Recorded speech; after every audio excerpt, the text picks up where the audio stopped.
হাসির রাজা, জ্ঞানের রাজা, রসিক রাজা।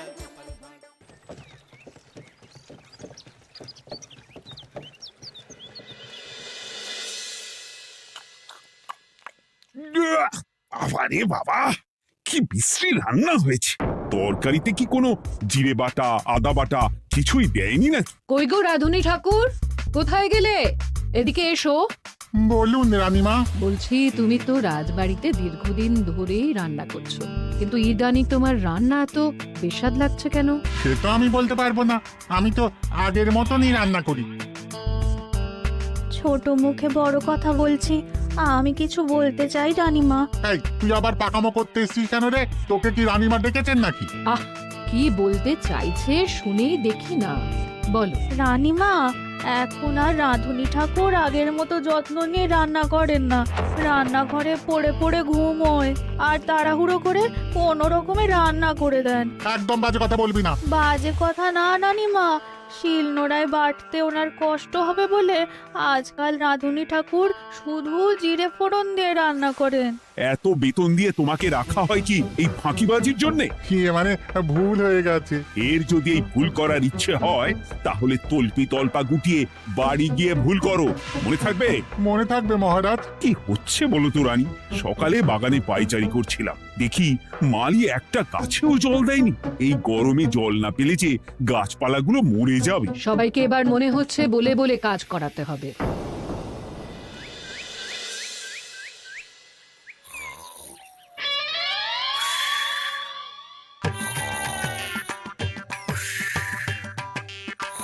কি গো, কদিন ধরে তো তুমি শুধু খাচ্ছ আর ঘুমোচ্ছ।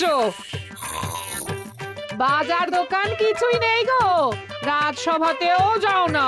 কি যে করি। কি গো দিদা, দাদু আজও ঘুমোচ্ছে? কি বলবো বলতো? আমরা কিছু একটা ব্যবস্থা করছি, দাঁড়াও।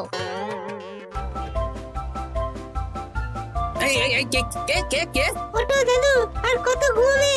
উড়েমির একটা সীমা থাকে। ওঠো বলছি, ওঠো, ওঠো না।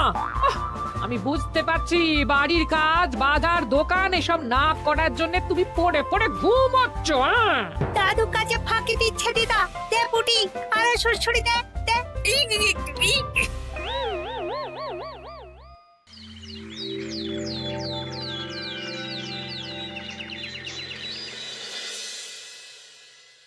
মহারাজের শরীর খারাপ না মন খারাপ? মহারাজ এরকম চুপ করে ঘুম মেরে থাকলে তো রাজপাট সব উঠে যাবে। কিছুই বুঝতে পারছি না। মহারাজ আছেন চুপটি করে, নেই যে মুখে শব্দ। ফাঁকি দিলে এবার তাকে করব আমি জব্দ। অনেক শুয়েছি, আর নয়। মহারাজ, কে ফাঁকি দিচ্ছে? আমি তো ফাঁকি দিই না। পণ্ডিত, তুমি দিচ্ছ নাকি ফাঁকি? না না, বৈদ্য। আমি ফাঁকি দিলে সবাই ওই রোগে ভুগে মরে যাবে। আমি তো রোজ সময়ই রাজসভায় আসি, তাহলে আমি বলছি আসল কারণ। রাজবাড়ির রাধুনী ফাঁকি দিচ্ছে, আর 3 দিন ধরে রাজসভায় গোপাল বেপাত্তা। হ্যাঁ, এই গোপাল বেটাই আসল ফাঁকিবাজ। ওকে বরখাস্ত করে দিন। গোপালকে যদি বরখাস্ত করা হয় তাহলে বিপদে আপদে মহারাজের পাশে দাঁড়াবে কে? অসময় মহারাজ বুদ্ধি পাবেন কার কাছে? এই সুযোগ, এই সময় গোপালকে মহারাজের চক্ষুশূল করতে হবে, তাহলে আমি একেবারে জেঁকে বসতে পারবো। মহারাজ, গোপাল ঠিক কতটা ফাঁকিবাজ হয়ে উঠেছে তার কোনো ইয়ত্তা নেই। হ্যাঁ বলুন তো। বেটা গোপাল কোনোদিন সঠিক সময়ে রাজসভায় আসে না, কোনো দিন তো আসেই না, যেমন আজকেও আসেনি। আর না এলে মহারাজকেও কারণটা জানায় না। আপনাকে সম্মান করা তো দূরের কথা, কোনো ভ্রুক্ষেপই করে না। এটা কিছুটা হলেও মন্ত্রী মশাই ঠিক কথা বলছেন। হ্যাঁ, এ তো একদম সঠিক কথা। ঠিক বলেছ। প্রহরী, প্রহরী, বলুন মহারাজ। তুমি আরেকজনকে সাথে নিয়ে এক্ষুনি গোপালকে তুলে নিয়ে এসো। আচ্ছা মহারাজ। বলি, তুমি আজকেও রাজসভায় কামাই করবে?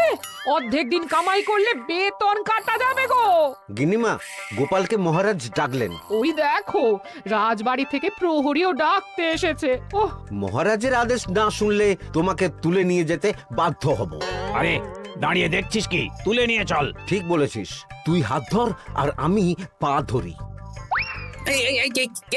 আমরা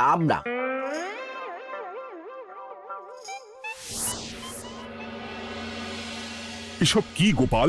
তুমি বাড়িতে আছো, ঘুমোচ্ছ, অথচ রাজসভায় আসছো না, কি ব্যাপার? আগে মহারাজ, মস্তিষ্ককে বিশ্রাম দিয়ে বুদ্ধি বাড়াচ্ছিলাম। অনেক ব্যবহার হয়েছে তো, তাই একটু বিশ্রাম দরকার আর কি। আমার পুরো রাজসভাটাই ফাঁকিবাজ। আমি সবাইকেই বিদায় করব, আর গোপালকেও। এই সেরেছে, আমি ফাঁকিবাজ নই মহারাজ। আমি খোঁজ নিয়ে দেখেছি, সবাই কম বেশি গায়ে হাওয়া লাগিয়ে ঘুরছে। মহারাজ, আমি তো নদীর পাড়ে বসে শীতল হাওয়া গায়ে লাগাই, তবেই তো ঢেউয়ের মতো আমার ছন্দ আসে। কেউ ফাঁকিবাজ না মহারাজ, আসল ফাঁকিবাজ গোপাল। মহারাজ, আমি যদি দরকারে আপনাকে বুদ্ধি দিয়ে, ফাঁকা সময়ে বিশ্রাম দিয়ে ফাঁকিবাজ হই, তাহলে মন্ত্রী মহা ফাঁকিবাজ। কারণ মন্ত্রীর কাজ রাজাকে বুদ্ধি দেওয়া, তা তিনি করেন না বলেই আমাকে দরকার পড়ে। আমি তো ভাঁড়, আমি শুধু হাসাবো, এটাই আমার কাজ। তাতে কি, সেনাপতিও তো সেনাপ্রধান, ও কি যুদ্ধ করে? রাজ্যে শান্তি শৃঙ্খলা বজায় আছে, তাহলে যুদ্ধ করে হবেটা কি? হ্যাঁ, অকারণে পায়ে পা দিয়ে যুদ্ধ বাঁধাবো নাকি? হ্যাঁ, যত সব। যখন তখন বিপদ আসতে পারে, তাই যুদ্ধের জন্য সব সময় সামরিক শক্তিকে প্রস্তুত থাকা দরকার। হ্যাঁ, এটা গোপাল ঠিক বলেছে। সেনাপতিকে তো কোনোদিন সেসব নিয়ে মহড়াও করতে দেখি না। তাহলে দাঁড়ালো 3 জন ফাঁকিবাজ। মূল অভিযুক্ত গোপাল দিন রাত কামাই করে, মন্ত্রী মহারাজকে বুদ্ধি দেয় না, আর সেনাপতি যুদ্ধের প্রস্তুতি নেয় না। এই 3 জনকে আমি বিদায় করব। এই সেরেছে, এ তো দেখছি বিনা মেঘে বজ্রপাত। না, তবে তোমরা যে ফাঁকিবাজ নও সেটা প্রমাণ করার জন্য 12 ঘন্টা সময় দেব। আমাদের কি করতে হবে? তোমাদের 3 জনকে 3টে খালি বস্তা দেব। প্রত্যেকে ওই খালি বস্তা নিয়ে জঙ্গলে যাবে, আর এই 12 ঘন্টার মধ্যে জঙ্গল থেকে বস্তা ভরে আনবে। একটা বস্তা ভরার জন্য 12 ঘন্টা সময়? এ তো খুবই সহজ কাজ।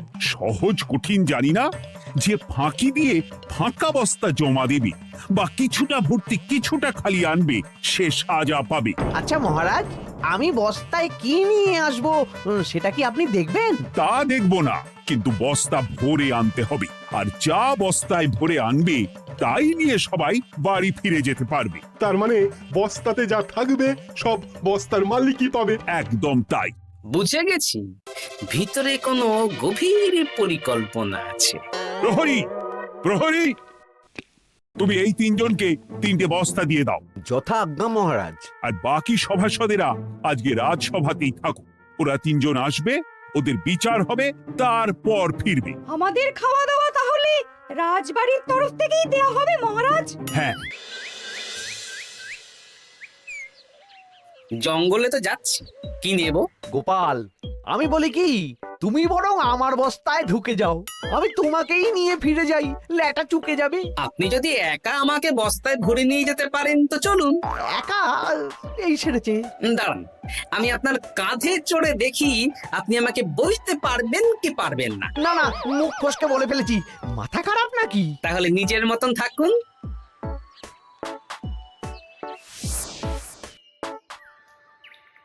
এমন কি বা আছে এই জঙ্গলে?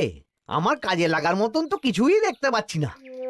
ওই তো ওই দিকটা একটু ছায়া আছে বেশ, ওই গাছের নিচে গিয়ে বিশ্রাম নি। সেনাপতি, অত চিন্তা ভাবনা করার কিছুই নেই। মহারাজ তো আর দেখবেন না আমরা বস্তায় কি ভরে নিয়ে যাব। 12 ঘন্টা অনেক সময়। এখন বিশ্রাম নাও। আপনার ইঁদুরের পেট, আপনি বিশ্রাম নিন। দেখি জঙ্গলে থেকে কিছু ফল পেড়ে আগে খাই, তারপর না হয় ওই বস্তাটা ওই ফলমূলের খোসা আর মাটিতে পড়ে থাকা পাতা দিয়ে ভরিয়ে মহারাজের কাছে নিয়ে যাব। হ্যাঁ, বস্তা যখন বাড়ি নিয়েই যেতে পারবো, তাহলে বনের সব থেকে ভালো ভালো ফলগুলো আগে ভরে নি। গিন্নিকে এবার বলবো, বাজার আনি না তো কি হয়েছে, দেখো কত ফল এনেছি। যাই, এর থেকে কিছু মহারাজকে ভেট দেব, মহারাজ বেশ খুশি হবেন।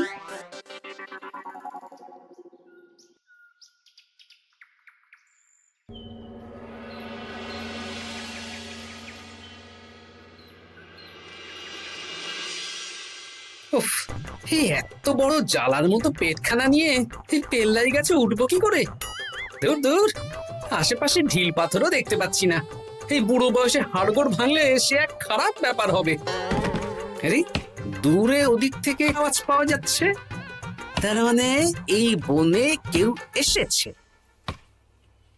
ভাই মদন, এই গাছটা ঝড়ে ভেঙে অনেক দিন পড়েছিল, এটা তো নেবই। তুই ওদিকে দেখ, কত মোটা একটা সেগুন গাছ রে। ওই গাছটা নিয়ে গেলে আমরা 1 বছর বসে খেতে পারবো। তাহলে আর দেরি কেন, হাত লাগা।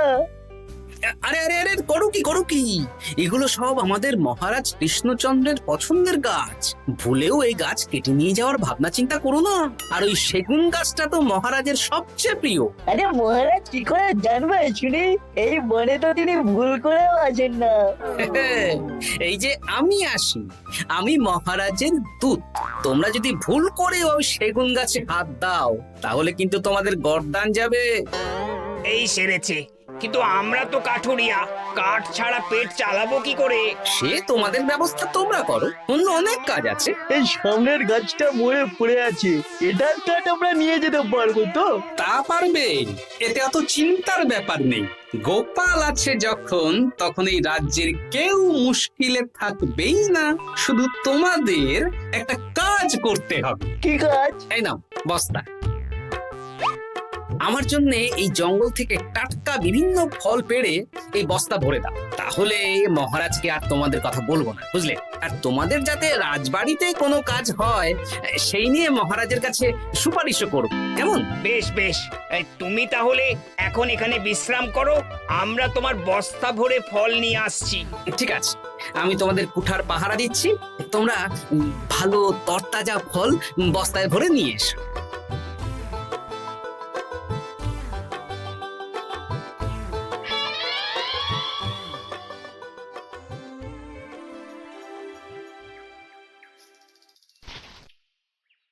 ব্যাস ব্যাস ব্যাস, আমার বস্তায় পাতা ভরা হয়ে গেল, এবার যেতে হবে। আমারও বস্তা ভরা হয়ে গেছে মন্ত্রী মশাই। হ্যাঁ, কটা ফল খেলাম আর কটা ভরে নিলাম, আর বাকি জঙ্গলের পাতা ভরে ফেলেছি। হ্যাঁ, আবার কি কি ভরেছি আর কি ভরিনি সেসব তো মহারাজ আর দেখতে যাবেন না। তাহলে আর দেরি কেন, চলুন হাঁটি হাঁটি পা পা করে এগিয়ে যাই। গোপালকে তো দেখতে পাচ্ছি না। ও বেটা যা কুঁড়ে, হয়তো এখানে এসেও ঘুমিয়ে পড়েছে। আবার কালকে সকালবেলা উঠবে।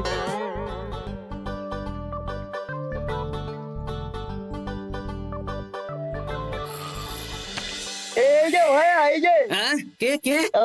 আমরা। ও বলো, বস্তা ভরে এনেছো? হ্যাঁ, ভরে এনেছি। তাহলে চলো রাজসভায় যাই, তোমাদের একেবারে মহারাজের সাথে পরিচয়ও করিয়ে দেবো, আর কাজের ব্যাপারেও বলবো। চলুন, চলো চলো চলো।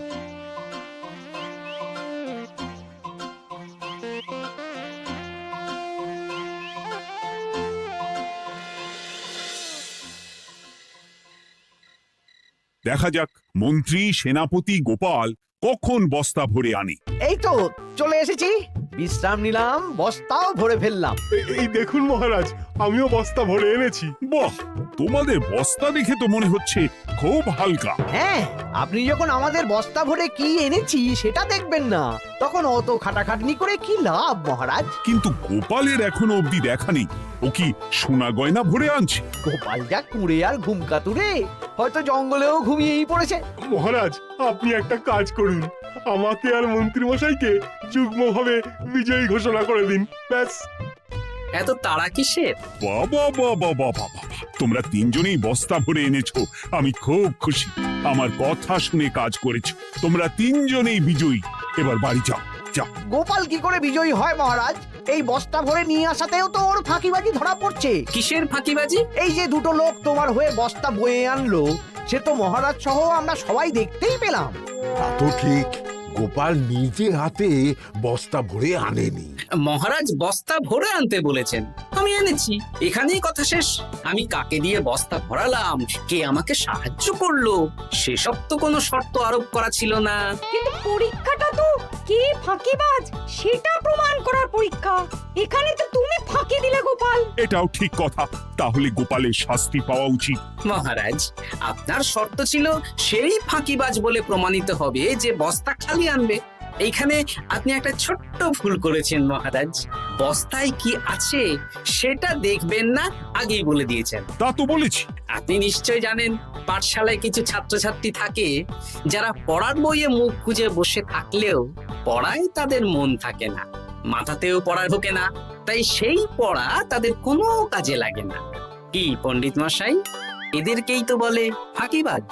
বিলক্ষণ, এরাই ফাঁকিবাজ। ধন্যবাদ। তেমনি আমি যদি বলি সেনাপতি আর মন্ত্রী মশাই ওই ফাঁকিবাজদের মতনই ফাঁকি দিয়ে বস্তা ভরেছে, তাই ওদের বস্তা এত হালকা।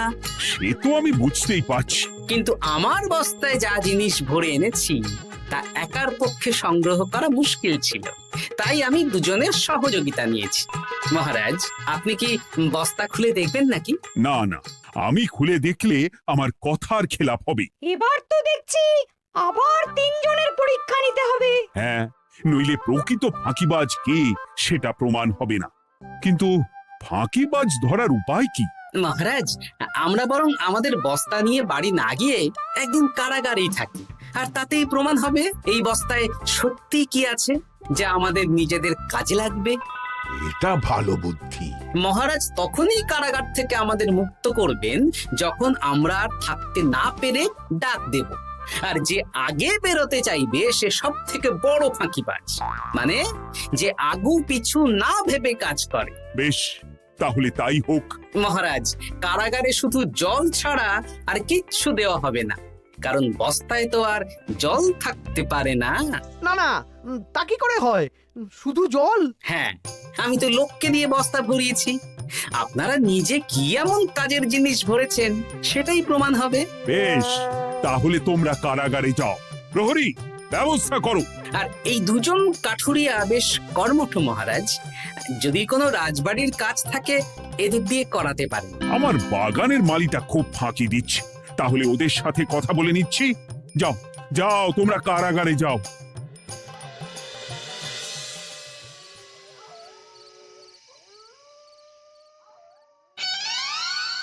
ওরে বাবা রে, কি খিদে খিদে পাচ্ছে রে। দেখি বস্তায় কি আছে দেখি।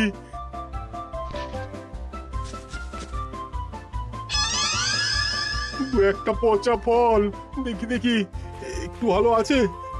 এটা একটু ভালো আছে, হ্যাঁ এটাই খাই, হ্যাঁ এটাই খাই।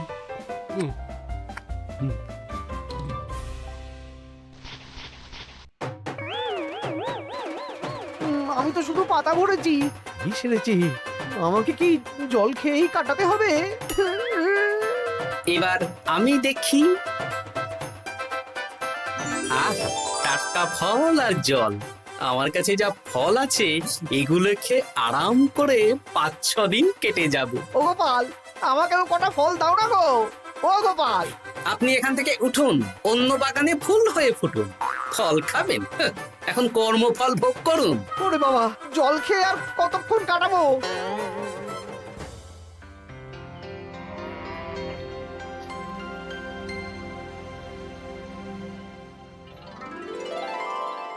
উফ, পেটটা চুই চুই করছে, কি খিদে পেয়েছে না।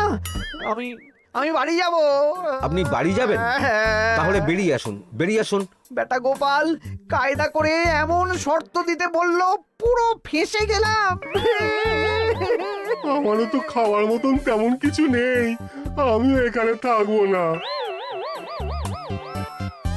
আমি এখানেই আছি, ফল খাবো, জল খাবো, আর প্রকৃতির ডাক এলে একটু বাইরে যাব।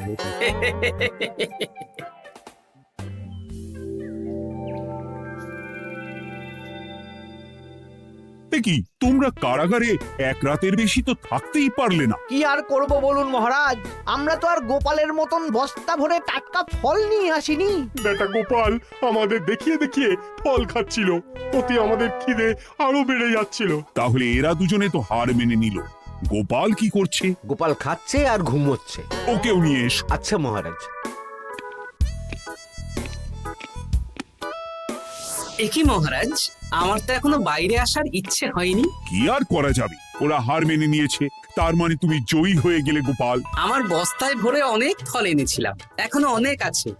আপনি তাহলে বাকি ফলগুলো নিয়ে নিন। তাহলে তো এটাই প্রমাণ হলো গোপাল কাজের সময় ফাঁকিবাজি দেয় না, শুধু বুদ্ধি বাড়ানোর জন্য একটু বেশি ঘুমোয়। এই নাও গোপাল, তোমার উপহার। মহারাজ, আমি সময়ের কাজ সময়ে করি আর বাকি সময় একটু ঘুমাই। আমার এখন ঘুম দরকার মহারাজ, কাল থেকে অনেক ধকল গেল যে। বেশ, তোমাকে ঘুমানোর জন্য 1 সপ্তাহ ছুটি দেওয়া হলো। ধন্যবাদ মহারাজ। কি সেনাপতি আর মন্ত্রী মশাই, এবার বুঝলেন তো ফাঁকি দিলেই ফাঁকে পড়তে হয়, তাই কাজ করলে ভেবে চিন্তে করুন। চলি। খুব ঘুম পাচ্ছে।